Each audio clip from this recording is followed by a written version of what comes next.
Ma'am, lagyan lang natin ng C-collar ha.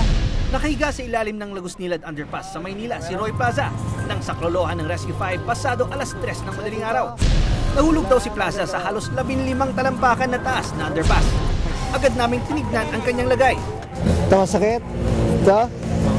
Sir, lang diretso ha. Buksan yung mata nyo.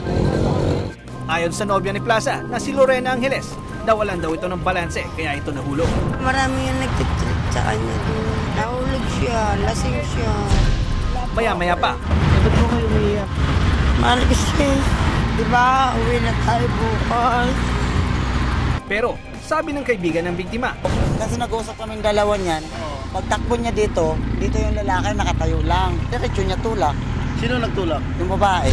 sa huli, tinapos ni Lorena ang LQ nilang magkasintahan sa pamamagitan ng pagyakap at paghalik kay Plaza na agad ding sinugod sa ospital. Aldis Ignacio, Rescue 5.